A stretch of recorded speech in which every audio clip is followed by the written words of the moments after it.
Very good morning to our RANsquawk listeners. Welcome to Tuesday the 27th of July 2010.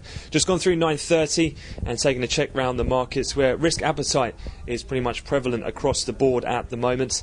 In terms of financials, they seem to be driving the markets higher for a second consecutive day, outperforming the other European sectors around 3-1 pace at the moment.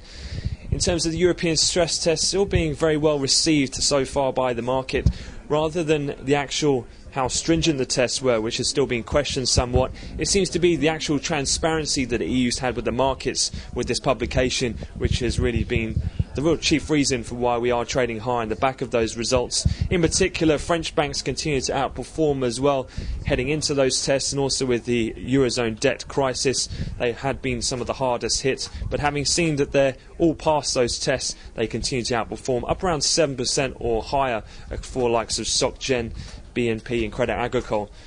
In terms as well, giving the financials another kickstart this morning has been some corporate earnings of note.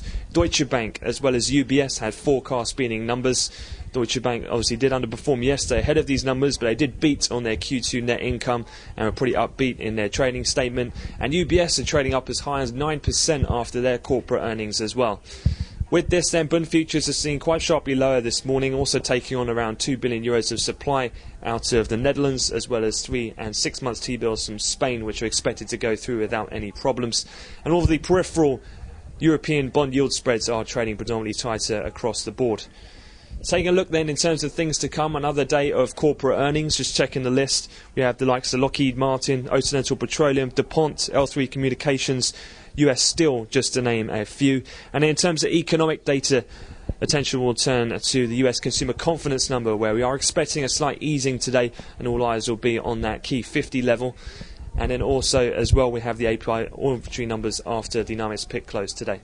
That concludes the European wrap-up. We'll have no update to come at the European cash equity close. I wish you all a great trading day.